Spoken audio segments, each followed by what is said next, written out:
Empire.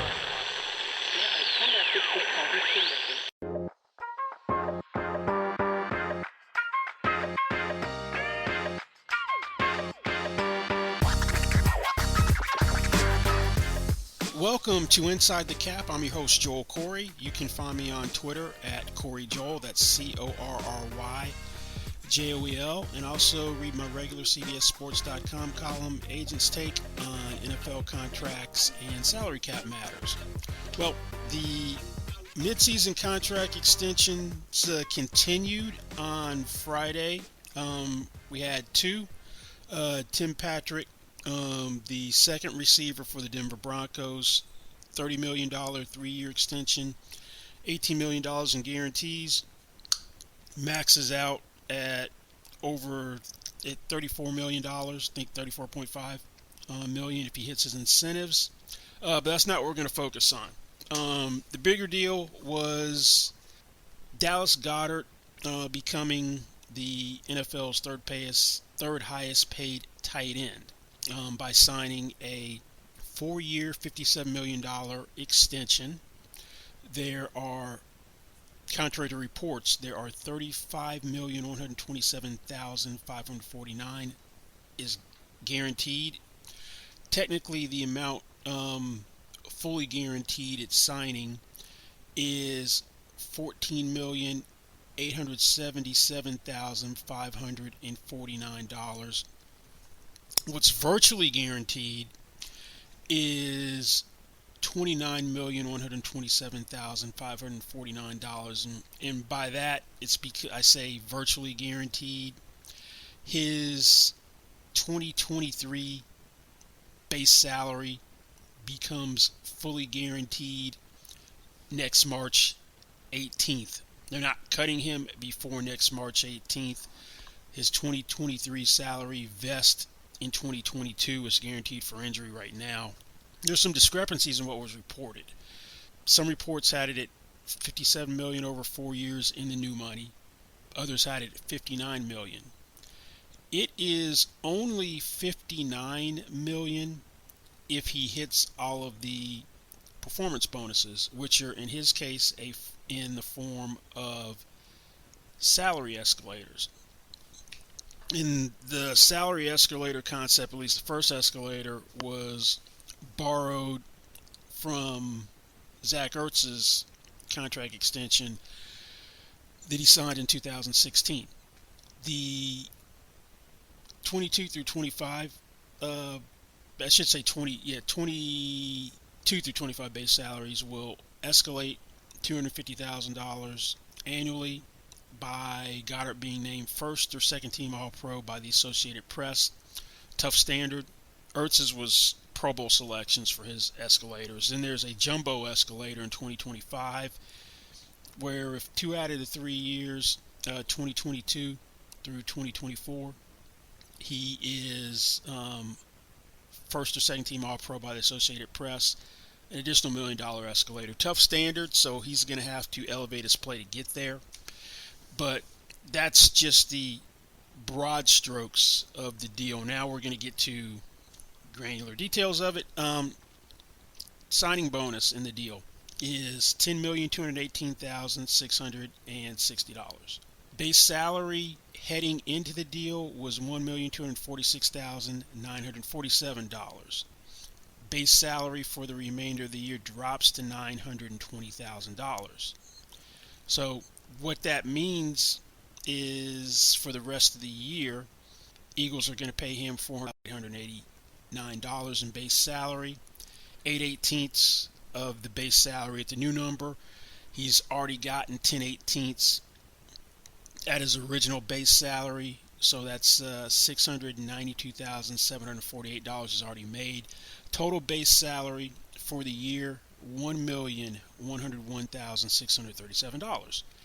Now, one thing that they did have to account for, because he was eligible for a 17th game check based on his base salary, and that's why the signing bonus has not a round number like 10 million or 10.5 million, is he's entitled, they had to the deal has to reflect an additional $73,350. Otherwise, he's losing the 17th game check he was entitled to if he did nothing, and no agent, or at least agents shouldn't have the player give up money. You could say, well, you're doing the extension, so it's built in, but we've seen several extensions this way. Now, this deal gets a little complicated because of what Howie Roseman, Philadelphia's GM, did, and it's consistent with what he does. There are dummy 26 and 27 years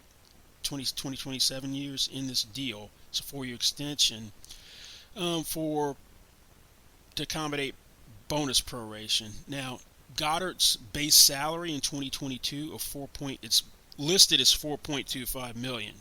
It's not going to stay $4.25 million because there's an option to pick up the dummy 2026 year, which has a salary of $50 million, which he's never going to play. It's not a real year. And the option amount is $3.215 million.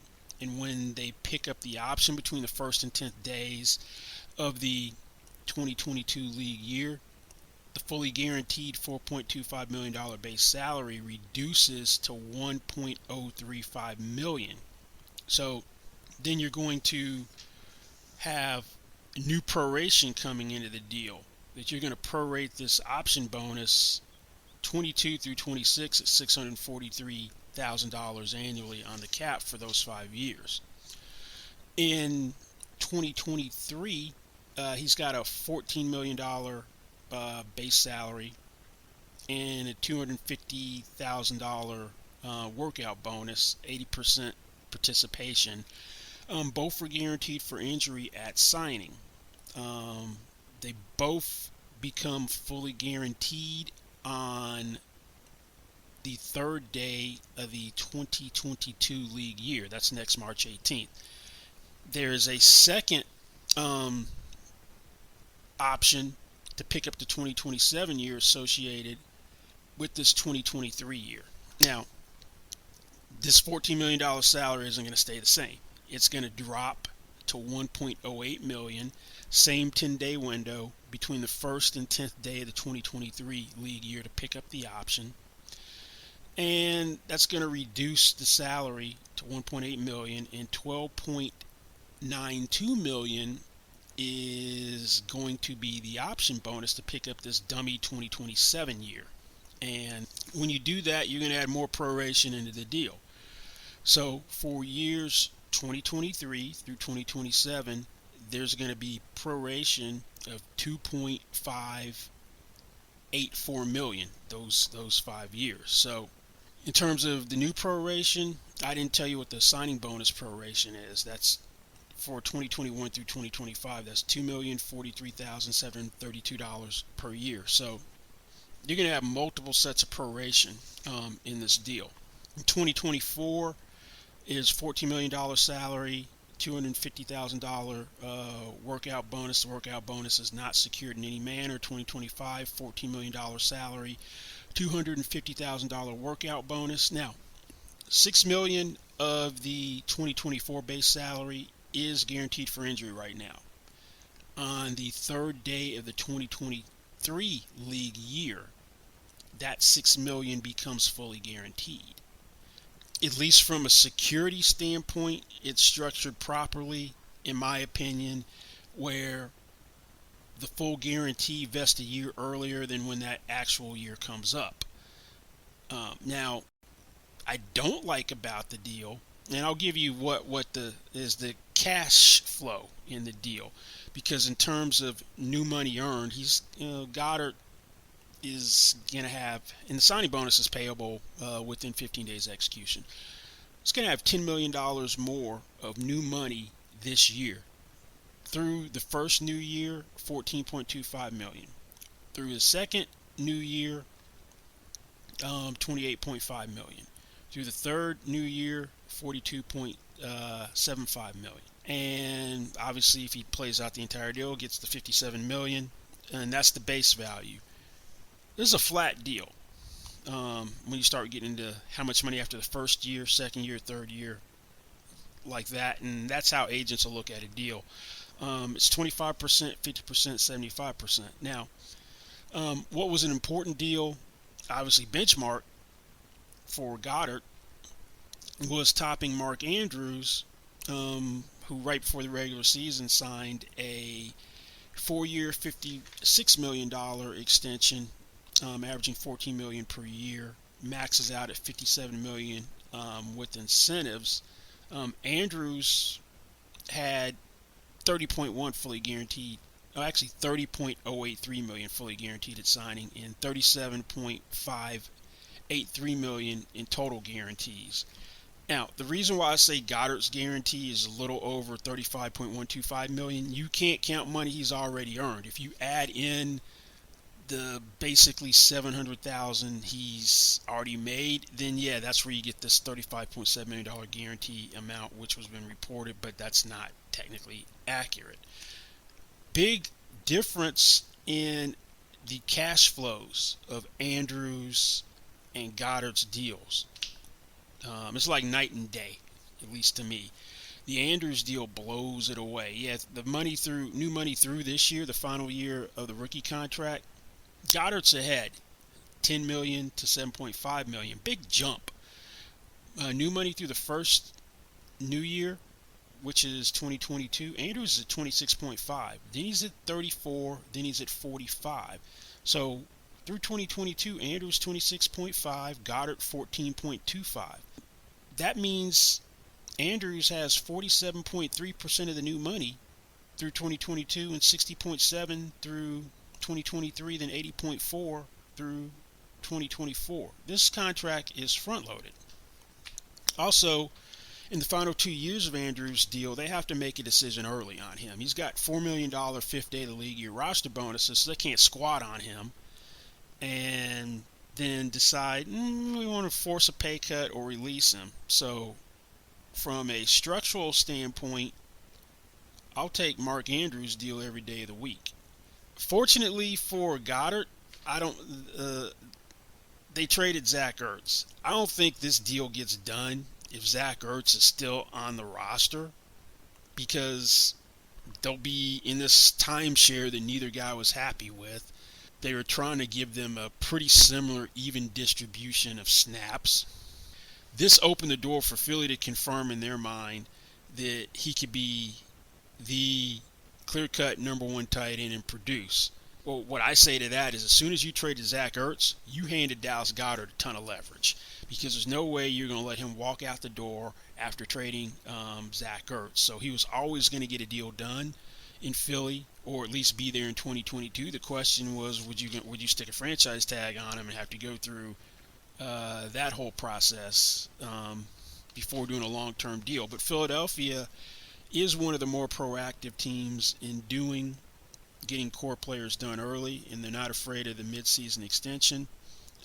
They did 2 early season extensions, which probably didn't make Goedert all that happy, because 2 of his teammates were able to get deals that were in his draft class.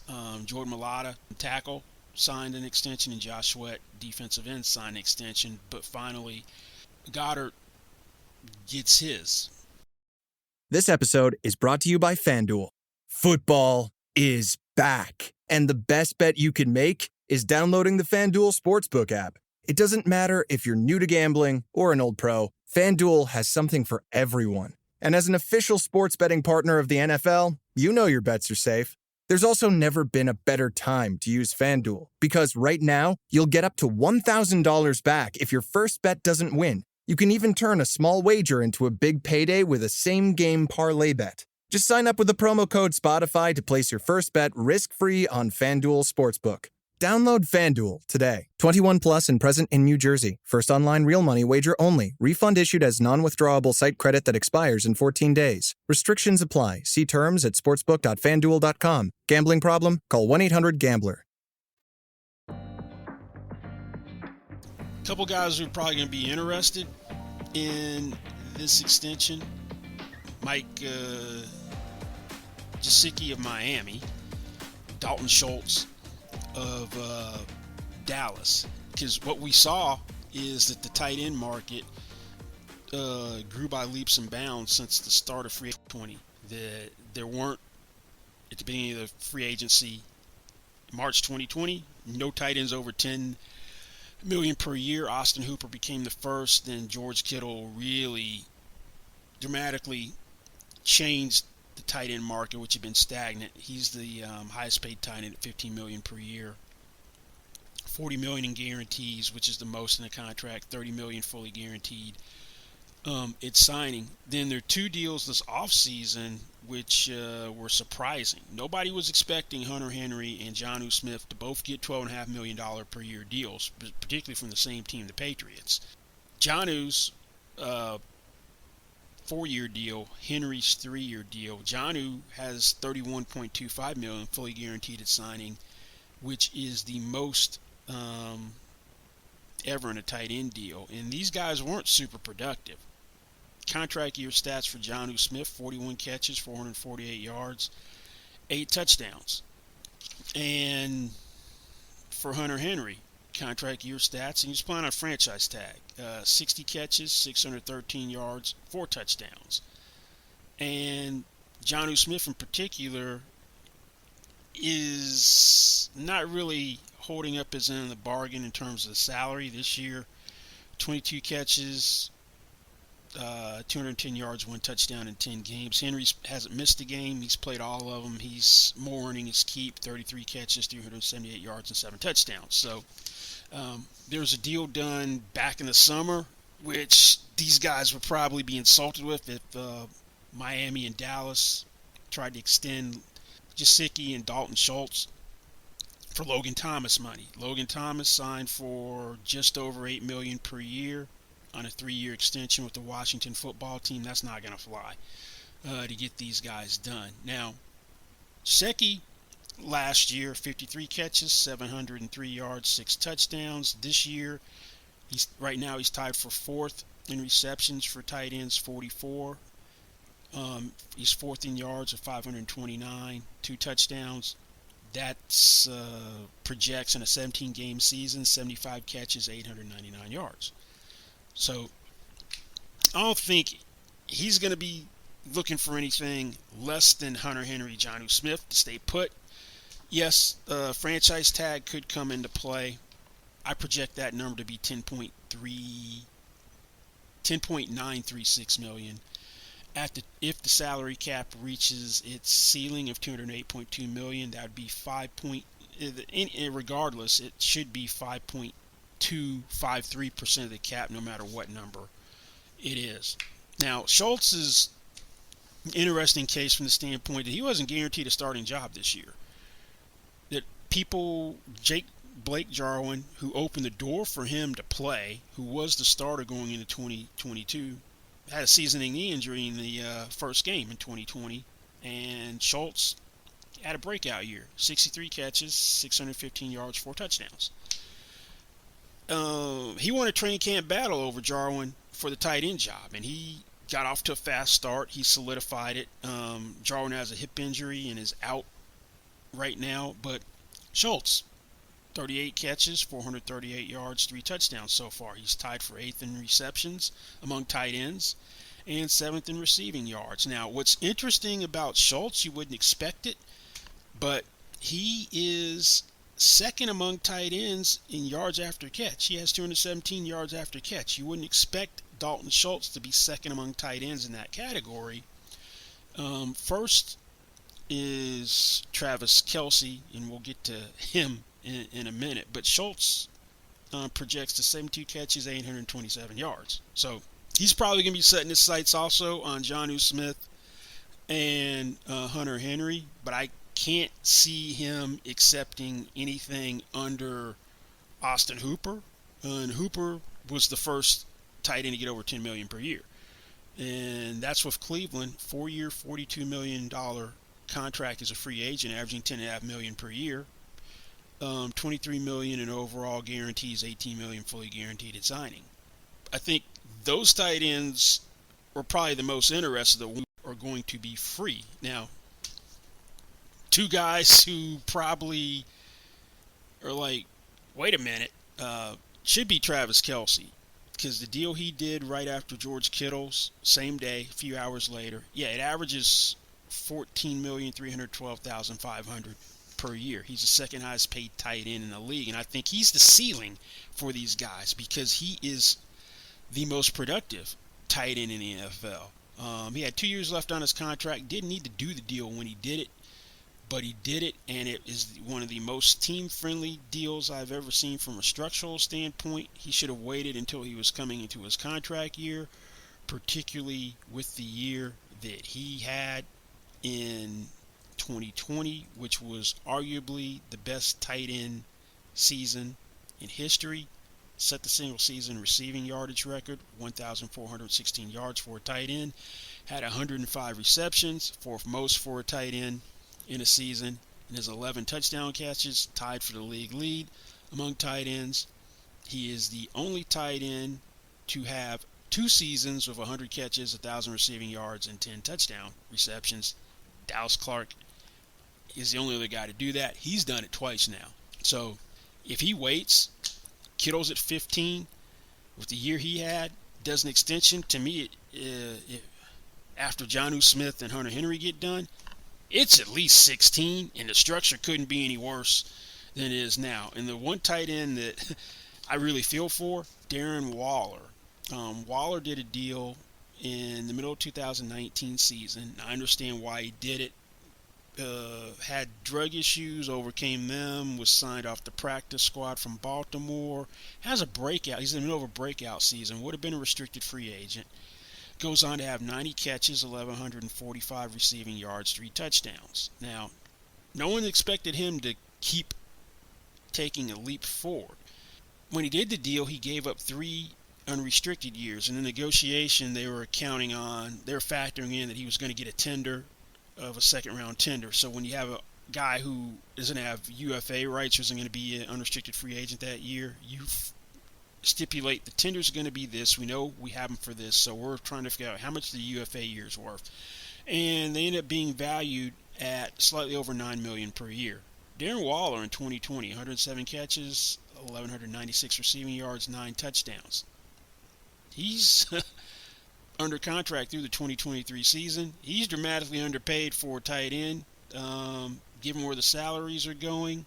It'll be interesting to see if the Raiders address that thing with 2 years left or let him have to get into the contract year and address it in 2023. He's under contract through the 2023 season. But I understand why he did it, given his circumstances. But he's really getting the short end of the stick on the tight end deals with the way the market has gone, because now you have 7 guys who are over $10 million per year. This episode is brought to you by Timberland. The Timberland boot was built to keep you warm, keep you dry. Then they passed it on for you to build something. You took it from Buffalo and Philly to Chi-Town and New York, from London to Paris, all the way to Shanghai, around the block and around the world. They built a boot. You made it an icon. Timberland. Build forward. Share your Timberland story and tag them at Timberland.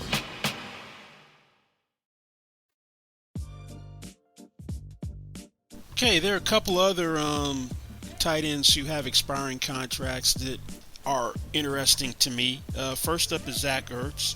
Ertz, who was in a timeshare with Dallas Goedert this year before being traded to the Arizona Cardinals after Max Williams had a season-ending knee injury. Ertz, prior going into the 2020 season, when you talked about best tight ends in the league, you were going Travis Kelsey, George Kittle, and Zack Ertz were the 3. Ertz probably third among those 3. Then there was another tier. 2020 was a disastrous year for Ertz. He was a favorite target of Carson Wentz, who had a stunning regression. Ertz had an ankle injury, came back from it, probably should have just shut himself down for the rest of the year, and wasn't moving well, and productivity-wise dropped off a cliff. Had ankle surgery, was out most of the offseason with rehab. When he came back, by all accounts, had a good training camp, looked like the old Zack Ertz, and now in Arizona. Once Kelsey's deal was done. Philly tried to extend him, but wanted to stick him with that lousy structure that no competent agent should ever take for a tight end, so they got nowhere. Then after the season, gave his agent permission to shop himself for a trade. There was a deal worked out for Zack Ertz to go to Buffalo. Supposed to happen before training camp, but Howie Roseman got cold feet. Didn't pull the trigger.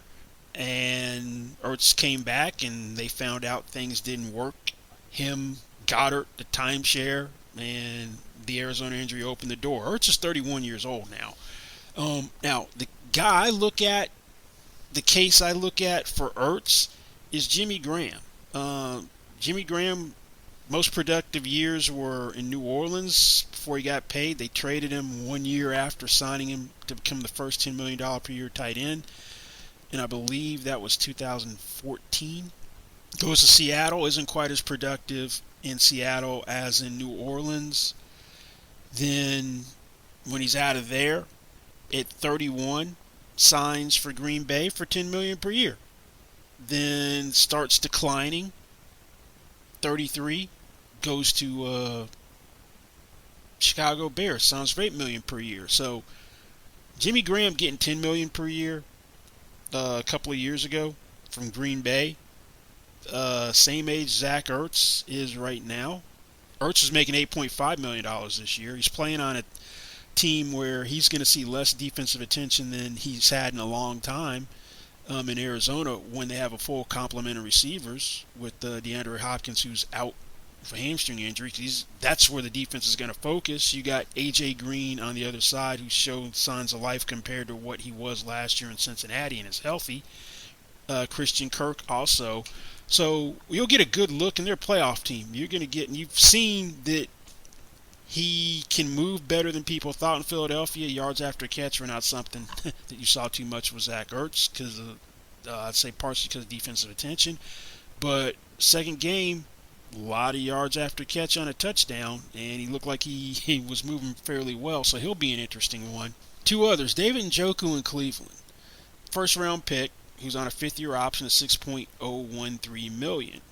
Best season was in 2018, 56 catches, 639 receiving yards, 4 touchdowns. Broke his wrist in 2019, only played 4 games. That opened the door for them to sign Austin Hooper. They've already got one high-paid tight end. I don't think they're going to put money in receivers after Odell Beckham Jr. Was released. And this is a run-oriented team, which sometimes puts 3 tight ends on the field at the same time with Harrison Bryant. And Njoku has wanted out at times, was requesting a trade. The offseason when Hooper was brought in. And looked like their best tight end latter part of 2020. Now, it's had one big week this year, and in that offense, it's run-oriented, and tight ends don't get a lot of passes. They do a lot of blocking. He had 7 catches, 149 yards, 1 touchdown against the Chargers in Week 5. As a first-round pick of his athleticism, it's going to be interesting to see what he gets. Would Cleveland even want to extend him? And do you put him in the same neighborhood as Hooper? If you extend him, he's going to be thinking, hey, I'm at a team where they don't throw the ball.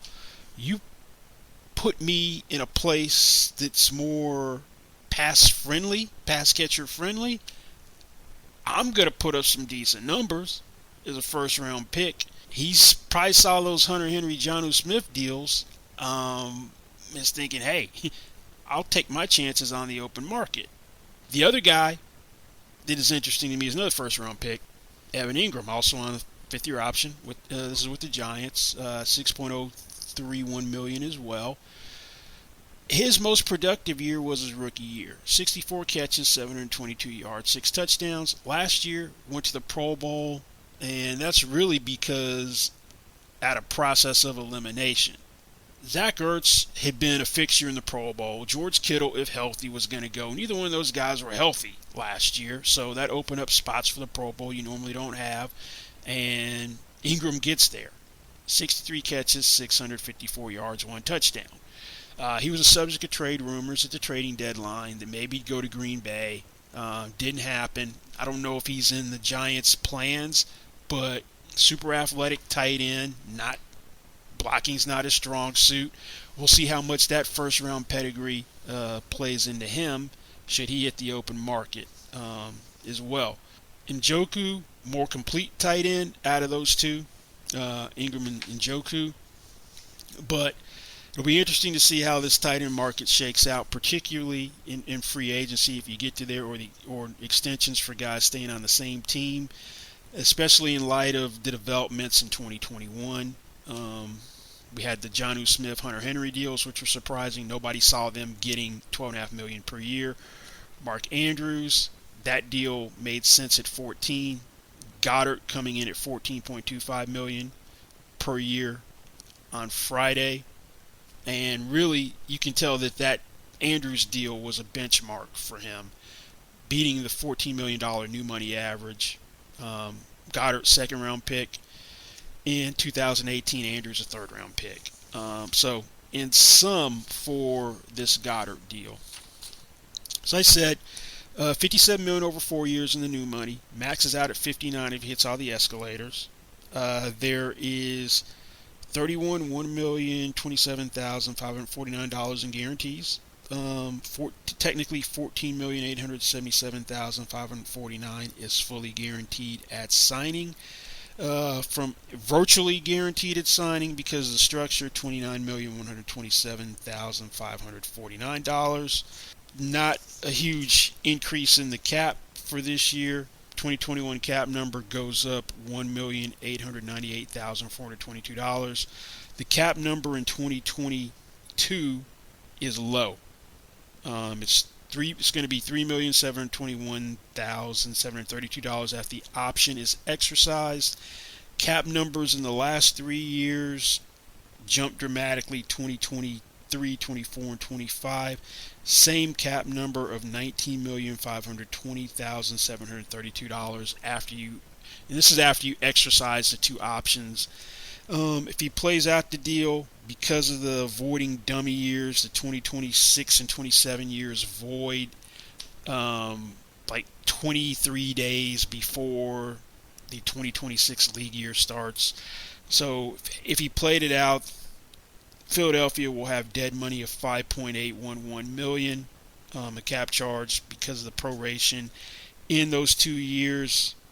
Howie Roseman is like New Orleans in the sense that he restructures contracts constantly, kicks the can down the road, so it would not surprise me if at some point he does that with Dallas Goedert and converts money from base salary into signing bonus to lower the cap number. Did it a couple times with Zack Ertz. First time that Goddard could be vulnerable is 2024, given the structure. But it wouldn't be a conventional release if it happened. Because of $6 million guarantee, you would do a post-June 1 designation.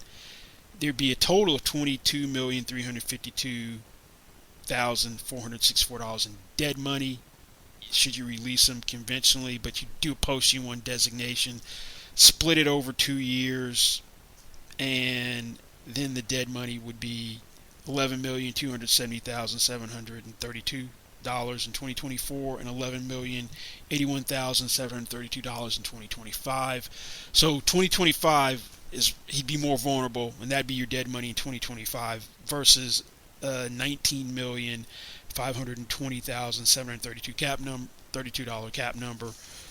But that's going to sum up this week's Inside the Cap. Thank you guys for listening. Don't forget you can find me on Twitter at Corey Joel. That is CORRYJOEL. And also read my Agents Take column on CBSSports.com. And as I said, thanks for listening, and we'll see you back here next time. Goodbye.